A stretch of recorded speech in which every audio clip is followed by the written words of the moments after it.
Still to upload everything. Challenge. Okay, good. Gen 6 has a new challenge battling challenge system. It's far more advanced than Gen 5, if you ask me. I think it's quite revolutionary. You ask me too. Good. I'm glad sentiments are similar. Challengers are picking their Pokemon now. We got Patrick near side, Royal far side. Okay.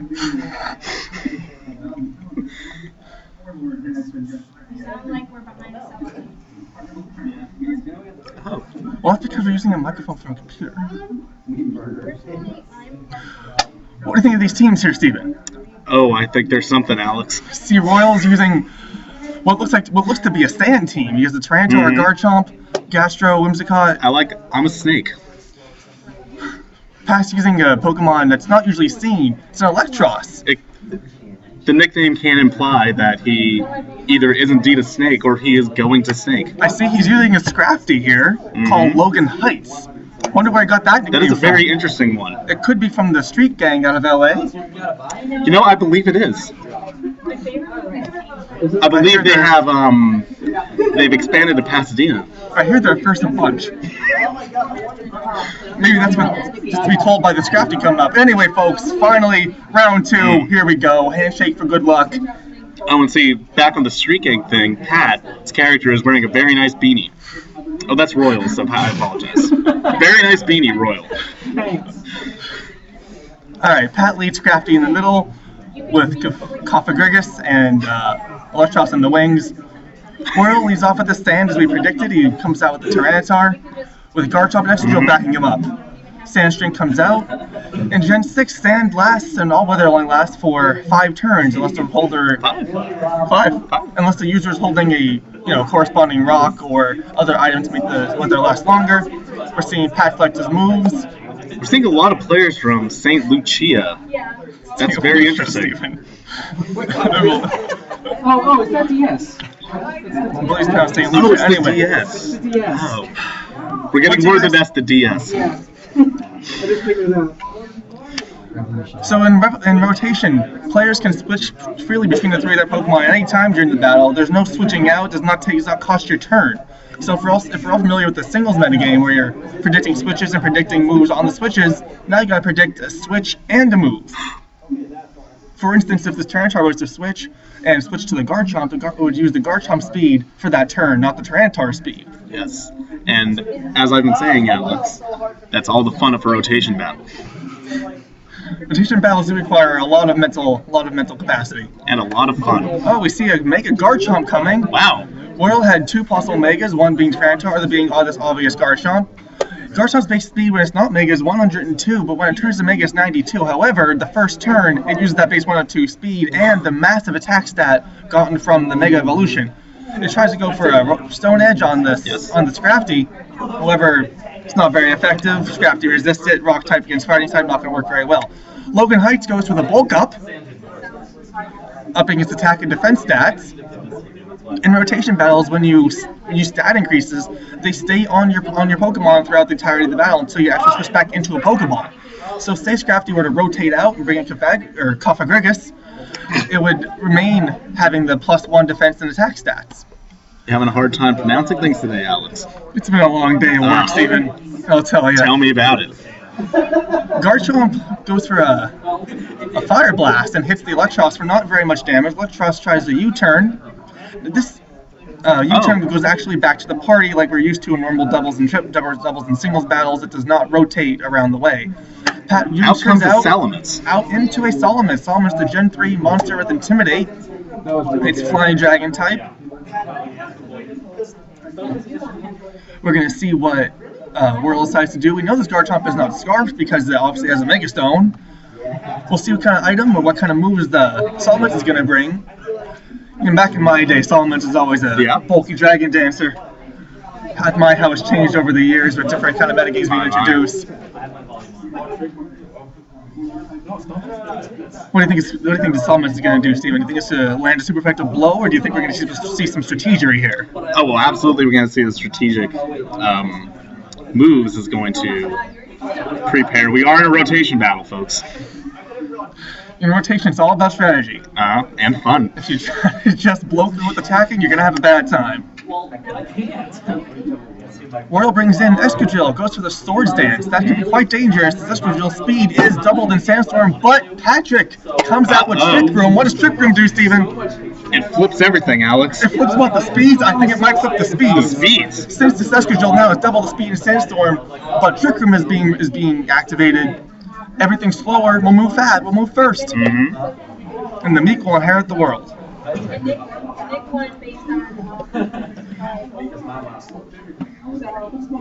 Patrick goes out into Scrafty and lands a very huge hit. Critical hit Drain Punch on that Escadrille.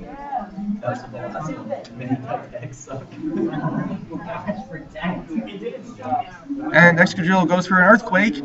Bear in mind, folks, that Scrafty is at +1 defense, but that still does a ton. It's a crit, and Escadrille was at +2 from that good Swords Dance move. That's a good call out. What do you want to change? Oh, I just wanted to take a look at what's going on in our chat room. I like chat rooms, don't you? Yes, I very much enjoy them. We have a chat room going. If you'd like to let us know what you think, I see we already have a couple of comments. Anyway, back to the battle, back to the fight, back to the action. Ah, yes. We see Pat's Electros. It's a floating eel-type Pokemon, and I hear it's straight electric type with the ability Levitate, which means it will avoid all ground moves. Let's take a look at that HP on the Escadrille. Escadrille's HP is dangerously low. It just suffered a drain punch from a +1 Scrafty.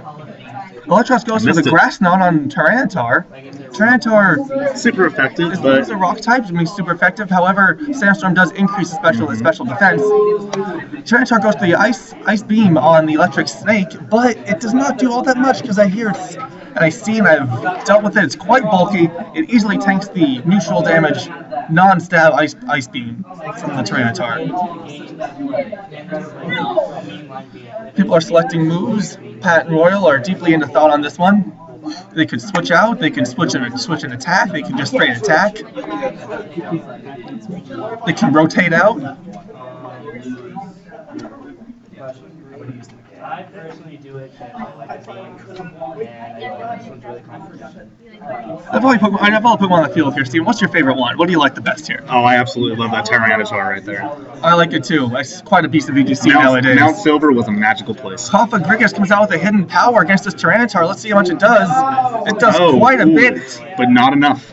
Well, it's hidden power. We don't know what this actually is. It could be water, could be grass, could be fighting, could be ground. A lot of things could happen, but Tyranitar tries to crunch Kowalski. And I believe it's Pythagoras. It's not. It's Kowalski. Thank you.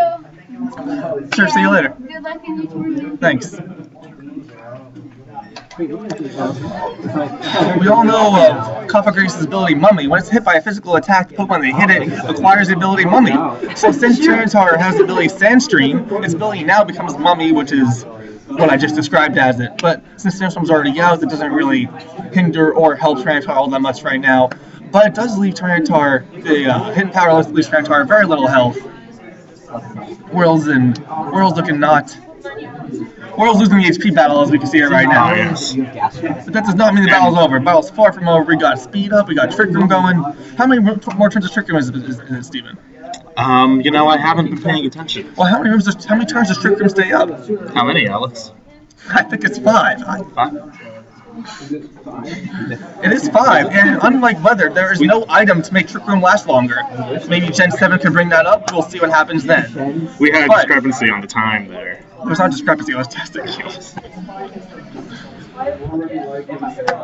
Competitors are picking moves, they can rotate out, they can attack. Lots of options here. Kowalski goes for another hidden power on this Tyranitar, which I'm sure will kill it, based on how much damage it did last time. Tyranitar faints.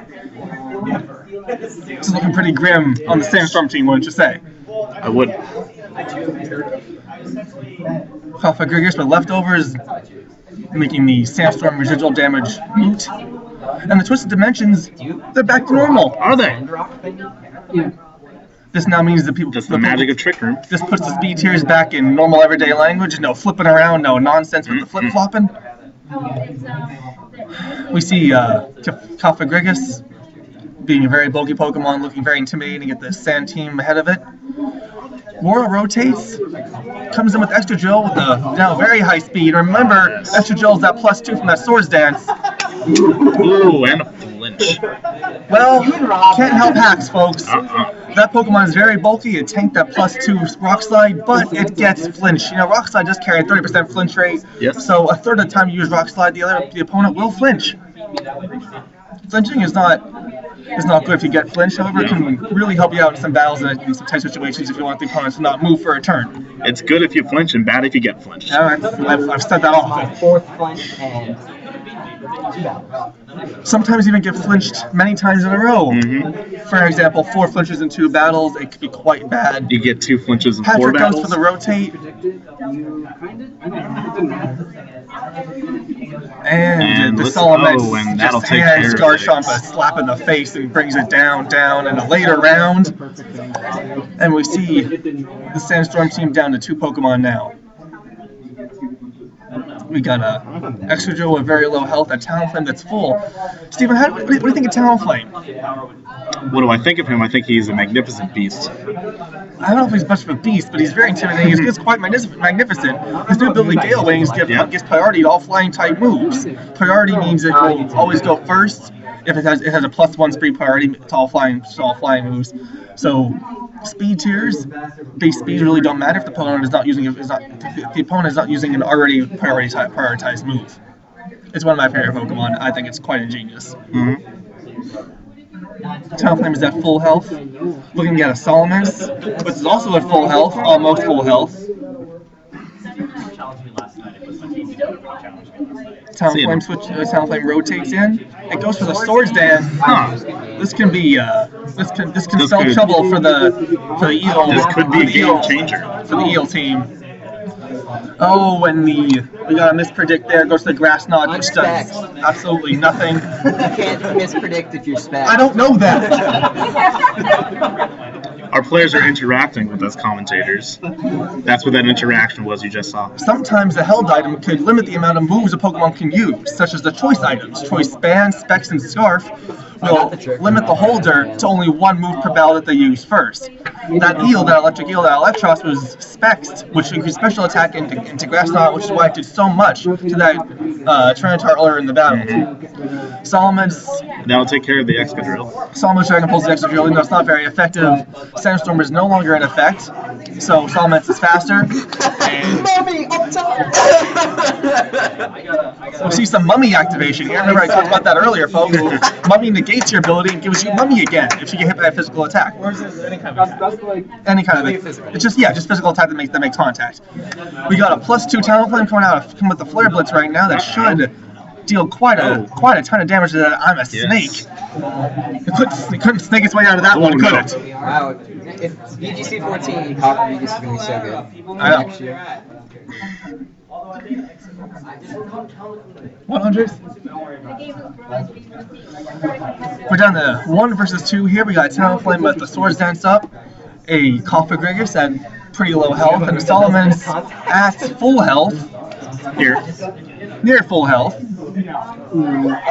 So we know the Talonflame packs a move called Brave Bird. Here it comes. I can only imagine this Cofagrigus is going to go down, but we see Mummy coming back. That negates Gale Wing, so now Brave Bird does not have priority anymore. So we have a Solomon's versus a Talonflame with no priority flying attacks. That could also be a game changer. It is quite the game changer to be honest. I'm not sure what item this Solomon's has, but it looks like it's going to be faster than that non-priority Brave Bird from Talonflame. Talonflame gets hit with the Brave Bird. And Brave Bird goes back against the Solomon's, doing quite a bit of damage and knocking it out. What a comeback, folks. Brave Bird does take recoil damage. That was a very close battle. I am very excited to have commentated on this particular set. As was I. This was very since we all know dramatic. the rules with the who fainted first,